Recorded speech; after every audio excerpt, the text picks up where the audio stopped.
Salut à toutes et à tous, toujours très heureux de vous retrouver pour cette nouvelle vidéo. J'effectue ce lancement sur le bord de la Lannion, c'est une petite rivière de montagne dans le Cantal. Je suis à quelques dizaines de kilomètres du festival Anne-Vanne-Simone qui vient juste de clôturer et qui a eu lieu en avril 2026 à Issoire dans le Puy-de-Dôme. J'ai eu le très grand plaisir d'y rencontrer deux abonnés de la chaîne, Cathy et Thierry, qui sont venus sur le festival spécialement pour voir Manouka et puis rencontrer son propriétaire aussi. Et lorsqu'ils m'ont fait visiter leur Renault Trafic entièrement aménagé par leurs soins, j'avoue que ma mâchoire inférieure est tombée de 10 cm. Parce qu'il est à la fois fonctionnel, extrêmement bien pensé, truffé d'astuces d'aménagement, avec un niveau de finition vraiment incroyable et ce qui ne gâche rien, très joliment décoré. Bref, c'est un van qui a une âme.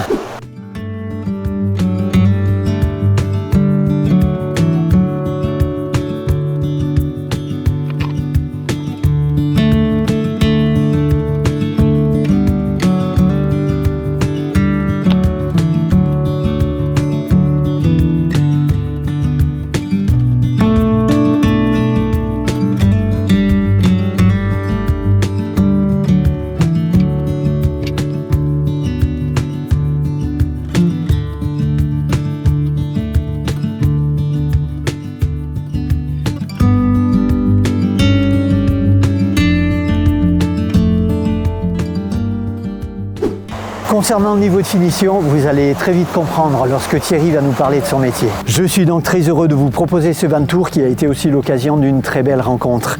Cathy et Thierry nous parleront de leur parcours de vie et leur témoignage montre qu'on peut aussi rebondir dans la vie même lorsqu'on a tout perdu. Il ne me reste plus qu'à vous souhaiter un très bon visionnage.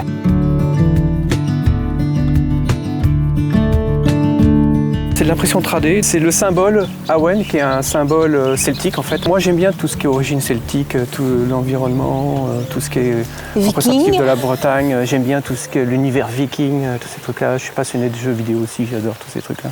On cherchait un nom pour ce van, alors on a cherché tout ce qui pouvait exister. Puis c'est Cathy qui un jour qui est tombée sur ce symbole. Ouais. Avec cette définition qui était vraiment ça, cette ambiance. Awen, c'est inspiration et donc pour le coup, ça me semblait bien nommé parce que le fait de faire de la van life, c'est s'inspirer de la nature, de tout. Et donc j'avais un bon rapport avec le nom. Je l'ai dessiné vraiment comme ça m'est venu, comme ça, sur mon logiciel de 3D en fait. Et j'ai vraiment pas cherché, c'est venu comme c'est venu, les traits sont venus naturellement, et je me dis oui, tiens, ça colle. On a fait le choix de mettre toute la partie cuisine sur l'avant. La question qu'on s'est posée, est-ce qu'on doit laisser la cloison ou est-ce qu'on doit la retirer comme beaucoup de monde, comme la majorité de ce qui fait en van aménagé. On a fait le choix de la laisser par rapport à forte chaleur, les canicules. Comme l'habitacle, c'est un élément qui chauffe énormément le van. Donc on a fait le choix, par rapport à diverses personnes qui ont aménagé leur van, de laisser la cloison. On a vraiment fait une isolation pour qu'on puisse se couper de cette chaleur d'été et favoriser vraiment les road trips sur des périodes chaudes. On a sur le plafond, toutes les surfaces, on pouvait 2 couches d'Armaflex 19 mm. Sur les parties armature, bon là on réduit à 10. Et en plus, on a une petite couche, alors je ne sais pas comment ça s'appelle, hein. C'est des pellicules d'isolant qui sont faits pour les maisons, pour les toitures, des couches composées de fines couches d'aluminium, d'air et de la fibre, une espèce de fibre synthétique, donc ça fait 5-6 mm. Et sur les côtés, pareil, hein, on est en double couche partout où on pouvait. Puis après, il y a toutes les portières, où là, les portières, c'est de la laine de coton, parce que c'est difficile de mettre de l'Armaflex dans tous ces moindres petits recoins. Et ce qu'on a en plus aussi, alors là, c'est pour le confort, là, on a mis sur toute la surface du fourgon. C'est quelque chose qui n'est pas donné, mais ça vaut le coup quand même. Arma Confort. Une pellicule, c'est assez lourd en fait. Hein. On a l'impression de mettre une pellicule de plomb. C'est fin. On colle ça partout. Et l'avantage de ça, au-delà de couper le son extérieur, c'est surtout par rapport à la résonance de la tôle. C'est-à-dire que quand il pleut, on n'entend pas ce gros bout de caisse de la flotte qui tombe sur le fourgon. On n'entend rien du tout en fait. Ça fait quand même une bonne isolation phonique, hein, donc ça assourdit pas mal. Puis après, bien sûr, tout habillé en lambris sapin. Sur la partie cuisine, on a fait vraiment, on a stocké ici tout ce qui concerne la cuisine, donc c'est-à-dire le frigo, l'évier. Il y avait une place qui était perdue. Nous, on a mis un couvercle qui nous a permis de se servir de garde-manger. Donc là, on fait le stockage de nourriture ici. Là, on a une bonne surface de stockage. Tout ce qui concerne la cuisine, hein, les casseroles, les couteaux, fourchettes, et puis la fameuse poubelle qui a subi aussi sa belle petite transformation. Tout est fait en contreplaqué, hein, de 15 ou 10. Dès qu'on pouvait, c'était découpé pour essayer d'alléger au maximum. Les façades, on a fait ce mariage là, de bois et panneau peint, y compris sapin et chêne. C'était pas évident hein, de se dire est-ce que le sapin se marie bien avec le chêne. Et puis en fait, oui, si, je trouve que ça se marie bien. En plan de travail, c'est vrai que le chêne est voilà. plus pratique sur le long terme. Voilà, c'est ça. Résistant. On a fait le choix de huiler. Bon, je sais pas si c'est le bon choix, mais bon, pour l'instant, ça va, ça se tient. Dans beaucoup de vannes, c'est ce qui est mis dedans, c'est des accessoires spécifiques vannes. On a adapté un évier de maison, un robinet de maison du coup aussi, qui fait aussi douchette. Après, c'est la partie basse. Bon, c'est vrai que c'est pas trop ce qu'on met dans une cuisine, mais bon, on a vu l'agencement. Là, c'est les toilettes. C'est ainsi le système Boxo que tout le monde doit connaître. Sèche. Voilà, je l'ai juste adapté pour qu'ils viennent se loger à l'intérieur. Et je l'ai habillé avec une façade en sapin. Les ailes du trafic, je ne sais pas si c'est le cas de tous les fourgons, il y a une bonne surface qui est perdue à l'intérieur, c'est en partie basse. Et donc j'ai cherché, je me dis c'est dommage de perdre toute cette surface là. J'ai trouvé une cuve plate qui est encastrée dans l'aile en fait, elle est carrément encastrée dans l'aile derrière. Et du coup, les écoulements, là, j'ai 10-20 cm, ça va direct dans la cuve. 30 litres de cuve d'eau grise, 47. Sur l'eau claire, qui est sur l'arrière. J'ai un bouton, c'est branché sur une électrovanne sur le dessous. Donc j'ai juste à me placer sur les écoulements d'air de camping-car et puis actionner le bouton et tout se vide en fait. J'ai un complément de chauffe-eau de 9 litres. Il marche en 12 en 220. Bon, nous on le fait fonctionner que en 12 volts. Hein. Il n'est pas tout le temps allumé parce que sinon ça me vide la batterie voilà, très très vite. Souvent le soir, il y a de la vaisselle. Il suffit juste de l'allumer au moins 3 quarts d'heure avant. Et après l'eau est chaude et puis une fois qu'on a fini ce qu'on a à faire, on l'éteint et puis on la rallume la fois suivante. Donc là on a fait ce choix de modem. En fait on a vu plein de modems. C'était fixé sur le tien. Puis après je sais pas pourquoi on s'est fixé sur celui-là. On l'a trouvé sur internet aussi, sur des avis qui disaient qu'il était bien, qui fonctionnait déjà sans antenne parce que c'est ça, nous on voulait pas encore faire un trou, mettre une antenne 4G. Il n'y a pas d'antenne, donc elle est uniquement avec ces deux petites antennes de bras là. Petit budget. Voilà, on savait qu'il fallait l'approcher de la porte au maximum. Et en fait, non, nous, elle marche très bien, même porte fermée, sans problème. Et elle alimente donc notre système de sécurité GPS, notre petite télévision qui est là-bas. Le réseau est suffisant en tout cas pour qu'on ait une image constante et pas saccadée. On est content en fait, ça fonctionne bien. On a essayé d'optimiser le moindre petit détail qui nous facilite la vie. Dans des petits logements comme ça, c'est vrai, ça lit vite l'entrée. Pour optimiser la place, j'ai fait 2 supports chaussures qui me permettent de les mettre plus à la verticale. Et puis gagner et mettre 2 couches de chaussures avec des chutes de contreplaqué, sapin. Voilà, j'ai fait 2 supports comme les présenteurs des magasins. Ouais, c'est voilà. ça, ouais, c'est nickel. Et puis là, c'est impeccable. On peut mettre 4 paires de chaussures. Ça se fait très bien. Voilà.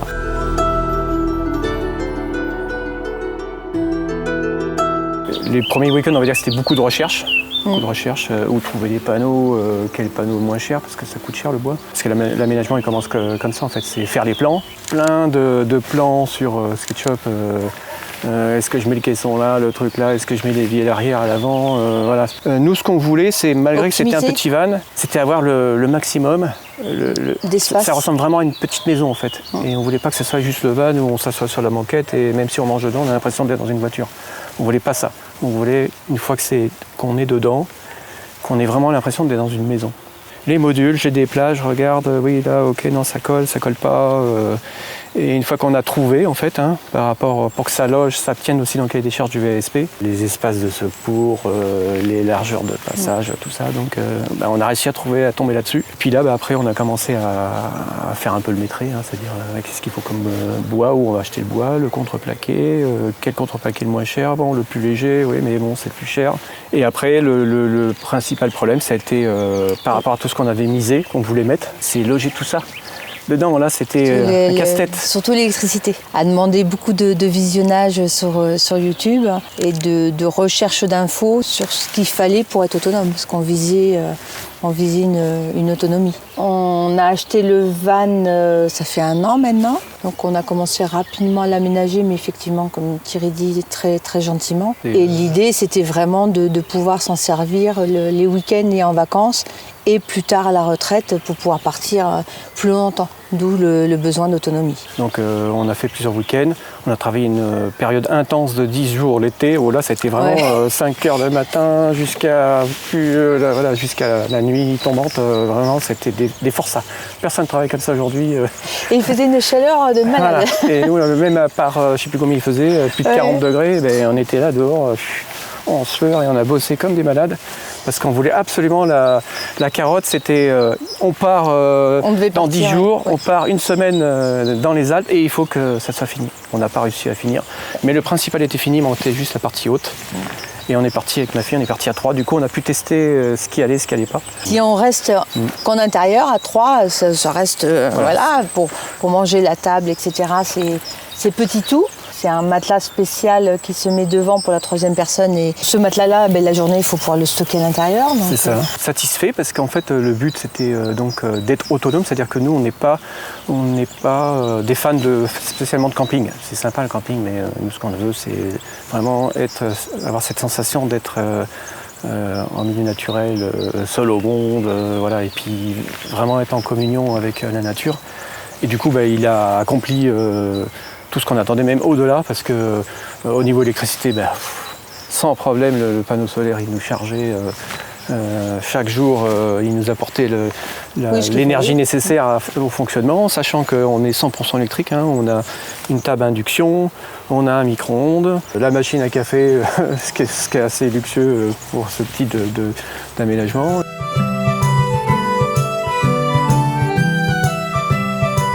Je ne l'ai pas précisé, mais toute la partie électrique est dessous. Et c'est là où ça a été chaud parce que là je me suis pris en plusieurs fois en fait, c'est-à-dire quand j'ai construit le meuble, je l'ai mis sur mon établi. C'était présenter les éléments et puis chercher quelle était la meilleure configuration pour que ça s'assemble, que j'ai pas des câbles qui... Voilà, parce que tout ce qui est électrique, il faut essayer de limiter la longueur des câbles. Qu'on puisse intervenir sur les éléments. Voilà, il n'est pas encore VASP, mais tout le dossier est monté et puis donc on attend. On passe très prochainement à la fin du mois sur notre région. C'est vraiment tout optimisé jusqu'à l'espace en hauteur. Hein. J'ai fait des câbles, j'ai fait des goulottes. J'ai fait une grille aussi parce que forcément, qui dit petit espace, ça veut dire que potentiellement ça chauffe. C'est des éléments qui chauffent quand même. Hein. Dans la cloison d'origine, en partie basse, il y a une aération qui passe par le siège conducteur, donc sur l'habitacle arrière. J'ai récupéré cette aération, je l'ai laissée en fait. Sur le derrière, j'ai une grille où j'ai accroché mes éléments. Ils sont fixés dessus, donc tous mes éléments sont accrochés sur une grille. Il y a une circulation qui se fait même sur l'arrière en fait, comme ça. La grille est décalée comme ça et j'ai une circulation qui se fait sur l'arrière. J'ai mis une grille sur la face de la porte pour le chargeur convertisseur. Qui lui par contre peut, quand on est en route, si on fait de la cuisine un peu longue, il se met en route et là c'est un tracteur, hein, ça ventile. Et il a aussi lui-même une ventilation dessus. Voilà, une ventilation, donc c'est pour ça que j'ai la grille qui est derrière et lui, ça le permet de lui quand il s'actionne vraiment qu'on le sollicite beaucoup, voilà, il y a une ventilation qui se fait en plus avec l'intérieur.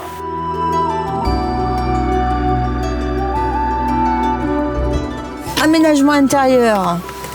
Petite cafetière indispensable. Thierry a ajouré effectivement pour limiter la matière bois et que ça pèse moins. Il y a des petites roulettes sous les tiroirs, ce qui fait qu'en fait on peut sortir totalement et les faire rouler. Donc c'est très pratique à rentrer, à sortir. La même chose, c'est le tiroir vraiment avec les duvets, tout ce qui est nécessaire pour le lit, duvet drap, petite trousse pharmacie d'urgence. Tac. Pour dormir, c'est un système de lit peigne. Donc petit loquet pour le bloquer la journée. Et voilà, donc ça sort tranquillou. Hop. Donc ça c'est vraiment pour le coup super rapide. Petit drap housse dessus pour protéger quand même les housses. Le matelas Bultex est vraiment qualitatif en termes de couchage, donc ça c'est top. L'avantage aussi c'est que quand il y en a un qui reste couché, l'autre peut quand même se lever, sortir, faire ses besoins, faire la vaisselle, préparer le petit déj de l'autre qui est encore au lit. Les tiroirs, Thierry les a positionnés, enfin les ouvertures, on a les vêtements dedans et il a fait exprès de les positionner à cet endroit-là pour que même quand le lit est ouvert, on puisse quand même avoir un accès à tout ce qui est vêtements. Donc ça c'est super pratique parce que même ouvert, on a accès. C'est ça qui est pratique, quand on est dans l'espace cuisine, on a vraiment un accès super facile, donc vaisselle. Petit panier avec le nécessaire de toilette. C'est vite sorti. Petit fourre-tout. On a quand même un petit réchaud-gaz quand on veut faire cuire à l'extérieur. Un petit jeu, enfin, bref, de quoi s'occuper tranquillou. La table. Micro-ondes. Mine de rien, bien pratique. Ça évite de sortir des casseroles, des machins, des fois juste pour faire chauffer des choses. Petite coulisse qui permet de...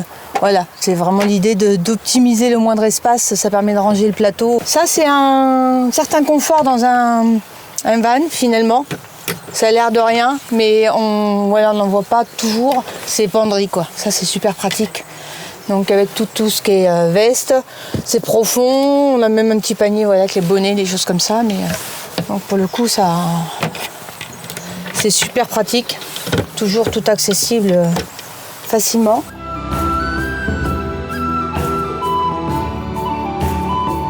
Très long endroit technique, donc il fait tout le dessous du meuble et qui rejoint justement l'emplacement dont Thierry parlait tout à l'heure avec les chaussures. Les chaises pliables, tables, les bâtons de randonnée parce qu'on fait beaucoup de rando. On a un tarp aussi qui s'accroche sur le côté, qu'on peut monter à l'extérieur. Grand tiroir ici avec justement, voilà, comme on fait de la rando, les sacs à dos, le nécessaire. Donc si on a besoin de remplir autrement que par robinet, quelque part là-dessous on a un seau pliable, le tuyau. Alors là justement ce fameux tuyau, on le met ici, on branche un tuyau à raccord rapide, on remplit la cuve.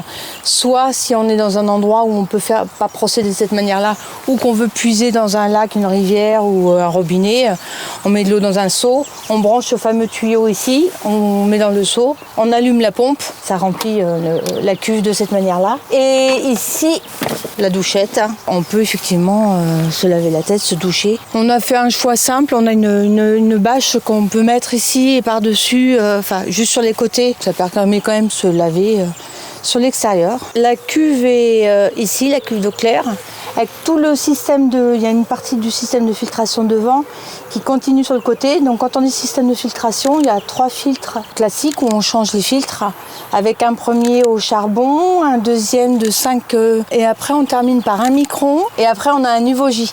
Donc UVOJ, c'est un système de traitement par UV qui permet effectivement de cette fameuse eau qu'on peut puiser n'importe où, de la rendre absolument potable.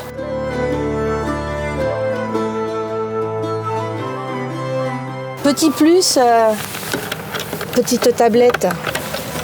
Là, si on veut faire une toilette, effectivement là derrière, de poser la bassine, de se laver, le petit miroir, fait maison. Petit hublot, contrairement aux autres fenêtres qui sont à inclinaison et qui s'ouvrent, etc. Celui-là est fixe, petit rideau qu'on peut fermer le soir. Et petite caméra qui filme, celle de devant filme l'intérieur du van et le devant, et celle-ci filme l'intérieur et l'extérieur. C'est une question de sécurité, le principe de la dashcam. Et puis les filets là, eh bien, en fait, c'est effectivement tout ce que je disais, c'est les bâches d'extérieur. Et là, ce qui reste à venir, Thierry qui est en plus le roi de la couture, de faire un rideau de manière à ce que quand on n'est pas entre nous mais qu'on est avec d'autres, on puisse avoir un rideau occultant et quelqu'un puisse se doucher là sans que ceux de l'intérieur aient une visibilité dessus. Feutrine, et puis là c'est un tissu qui est fixé, agrafé sur le dessous. Il y a de l'isolant, il y a la paroi contreplaquée d'origine, très pratique à mettre, à coller.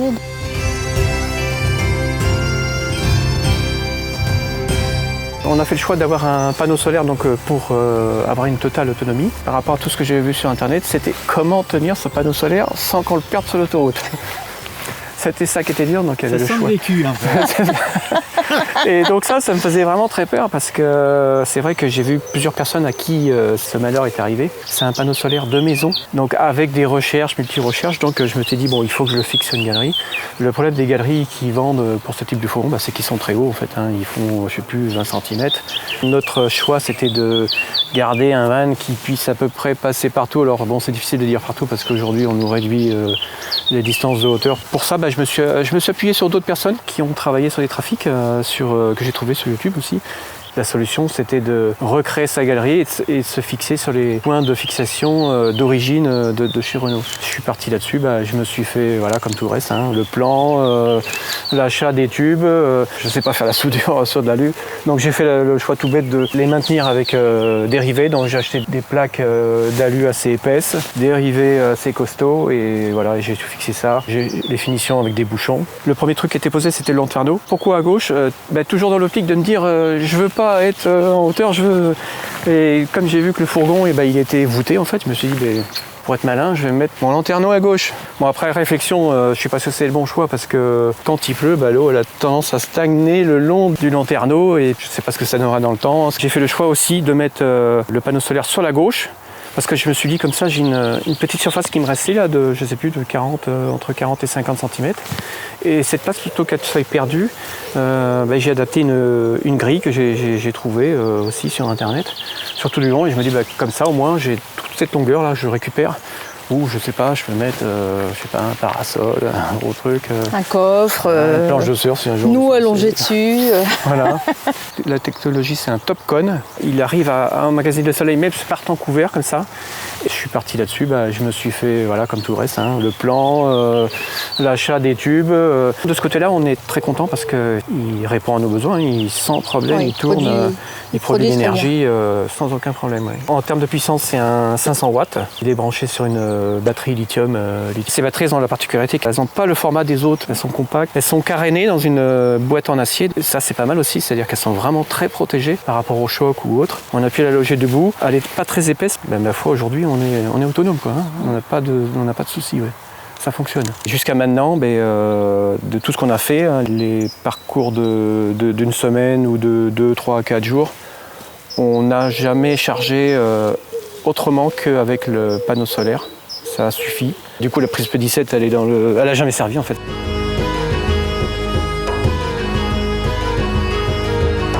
Moi, c'est Cathy, je vais sur mes 56 ans, originaire du milieu agricole. Mes parents avaient un élevage de chèvres en Touraine, hein, on est originaire de la Touraine. C'était vraiment un milieu fermé, patriarcal, dans la campagne profonde. Donc c'est le patriarche qui dictait ce que tu devais faire comme étude. Et donc j'ai fait un BEP de vente. J'ai principalement été vendeuse. Moi c'est Thierry, j'ai 59 ans bientôt là. Hein. J'ai un parcours assez atypique. Je ne sais pas si c'est atypique, mais ça sera aux gens de le dire en fait. Hein. Je suis menuisier de métier, hein. J'ai commencé tout en bas de l'échelle. Hein. C'est-à-dire qu'à l'époque quand j'ai commencé, qu'importe ce qu'on avait comme bagage, en tout cas auprès des artisans, des petites PME en fait, il fallait commencer, poncer, faire tous les petits trucs que personne, qu'on laisse faire aux petites mains. J'ai commencé à travailler comme ça, puis petit à petit, j'ai progressé, j'ai beaucoup travaillé dans l'agencement de magasins, dans tout ce qui est magasin réfrigéré, tout ça. Donc c'est ça qui m'a formé en fait et où j'ai beaucoup appris en fait à travailler des différents matériaux, l'alu, le verre. Je travaillais trop vite en fait. Le patron en fait en avait marre à chaque coup parce qu'un truc qui était prévu en un mois, je le faisais divisé par 2. Il m'a dit toi tu vas remplacer le maîtreur qui est en place qui avait dans mes âges du coup. Maintenant je me rends compte qui allait pas assez vite et du coup je suis devenu maîtreur. Et bon, c'est un métier qui n'existe plus, hein. Après il y a l'informatique qui est arrivée, les ordinateurs, les logiciels qui ont remplacé les logiciels 3D, je suis passé à l'informatique. Jusqu'au moment où avec Thierry, on a changé de vie et on a repris une ferme. Comme lui, oui, ça a été mes plus belles années et en même temps les plus difficiles quand ça s'est arrêté brutalement. Et qu'on est reparti avec nos 3 enfants sous le bras et rien, parce que dans ces circonstances-là, on repart sans dette, mais on repart également sans rien. Mon rêve, je me disais, faire des élevages de chèvres, faire des fromages et puis vivre Selon le temps, on se lève, on va nourrir les chèvres. Voilà. Enfin, c'est la vision de carte postale que j'avais. Bon, après, c'est pas comme ça que ça s'est passé, hein, parce que le métier d'agriculteur, c'est pas ça en fait. C'est très dur le métier d'agriculteur. Si je dois dire un moment où j'étais heureux, c'est quand j'étais agriculteur. Mais je peux dire aussi si j'ai eu les pires moments de ma vie où vraiment ça a été, où j'étais au bord du gouffre ou presque au bord du suicide, c'était quand j'étais agriculteur. Toutes ces périodes-là se sont mêlées dans cette période de 5 ans. C'était une vie intense en fait, hein, de joie et de bonheur à l'extrême en fait. Les animaux sont très intelligents, une chèvre c'est hyper intelligent, c'est incroyable une chèvre, hein. Ça te surveille, ça va être le moindre mouvement et ça suit tout ce que tu fais, c'est-à-dire que si tu planques un truc, la chèvre elle regarde que tu planques, elle sait où tu l'as mis et elle se rappelle et après elle va le chercher, elle ouvre les loquets, elle te découpe tes fils, t'as intérêt à mettre des cadenas tout, mais parce que c'est pire que des gosses, hein. Elles surveillent le moindre de tes mouvements. Elles te reconnaissent. Elles ont des sentiments, c'est-à-dire qu'il y a un partage, en fait, elles savent que tu t'occupes d'elles. J'ai une anecdote là-dessus d'ailleurs. J'ai une chèvre qui était née, qui était très sauvage, impossible de l'approcher, une jeune chevrette. Elle sautait partout, impossible de la garder dans un enclos, même si je faisais des barrières, des trucs. Elle sautait, c'est infernal. Et cette chèvre, elle avait mis bas un dimanche, forcément, pas de veto, rien, enfin bref. Et elle était en train de mourir en fait parce que son petit était trop gros. Du coup, j'avais le choix. En fait, la tête était sortie et elle n'arrivait pas à sortir le corps parce que c'était trop gros. Et le petit était mort. Et la chèvre était là, elle n'arrivait pas. Et impossible de tirer le petit parce que pareil, on apprend dans ces cas-là à se débrouiller, à faire net, à aider les mères. J'ai eu le choix en fait, soit la laisser mourir ou soit prendre mon courage. Et donc j'ai fait un truc terrible en fait. J'ai découpé le petit qui était mort en pièces détachées. Désossé directement comme ça et j'ai réussi à sauver la mère en fait. Et suite à ça, je ne sais pas ce qui s'est passé, la mère en fait qui était super sauvage, c'était mon ombre en fait. Et elle me suivait partout, elle me suivait partout. Je l'appelais, je lui avais donné un nom, je lui ai donné les prospectus de ma ferme, je l'attendais, je le mettais dans le bec et elle se promenait avec moi avec le prospectus dans le bec et dans la foire comme ça. C'est incroyable. On s'est fait arnaquer sur la construction d'une maison. En fait, on a acheté une ferme et il n'y avait pas de bâtisse. On a fait construire une maison, on est tombé sur un escroc qui nous a pris notre argent. En fait. On s'est retrouvé sans maison, on louait une maison et on payait une autre maison. Et donc, à un moment donné, c'est trop dur. On n'arrive pas à gagner assez pour ça et on est obligé d'arrêter. Ça, c'était un moment dur aussi de se débarrasser de ces animaux, de se dire est-ce que quelqu'un... Trouver des gens qui peuvent reprendre les animaux et puis ceux qui ne peuvent pas être repris, ils partent à l'abattoir en fait. C'est un moment difficile de la vie. Voilà, qui sont restés longtemps là, cramponnés. Aujourd'hui, j'arrive à en parler, mais pendant longtemps, j'arrivais pas à en parler.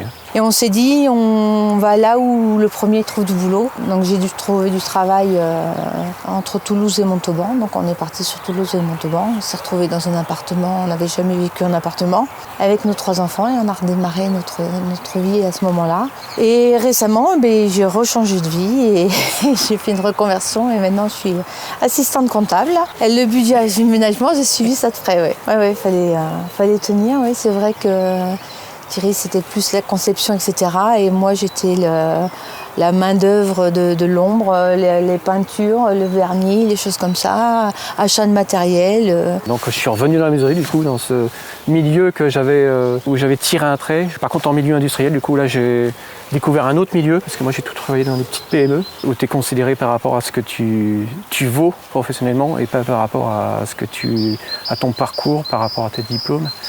Et donc j'ai atterri dans ce milieu là très industriel où c'est un peu l'inverse en fait, où tu es pris en considération par rapport à ton diplôme que tu as eu.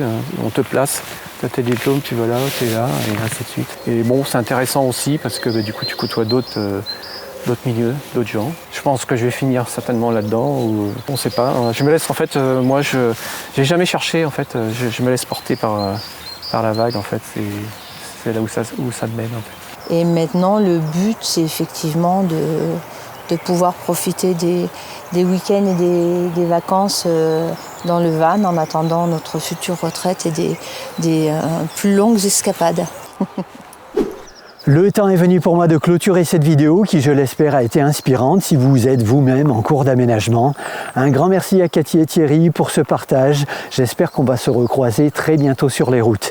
Et quant à vous, le petit pouce, ça fait toujours plaisir. Je répondrai avec plaisir aussi à vos commentaires. Vous pouvez booster la vidéo, vous pouvez partager le lien, vous pouvez vous abonner si vous aimez le contenu de la chaîne. Et puis en attendant, je vous dis à très bientôt. N'oubliez pas de kiffer la life! Au départ, on les mettait à plat, mais on Et n'arrivait les pas. unes sur les autres. On les mais mettait quand les elles unes sur sont les autres. frottées, Alors, il y en a un qui récupérait la terre de la veille de l'autre. les chaussures de l'autre. C'est-à-dire, on présente. Les humains. Oui. Cours, hein. Enfin, encore, Non, souvent t'as je plein dis de ça, trucs. mais T'as je sais pas. t'as plein de trucs aussi. T'as plein de trucs. Donc moi c'est Cathy. Les trucs galères aussi. Les trucs les galères, pièges. les pièges, les regrets aussi, oui. Les trucs. Comment ça va? Impeccable. Impeccable.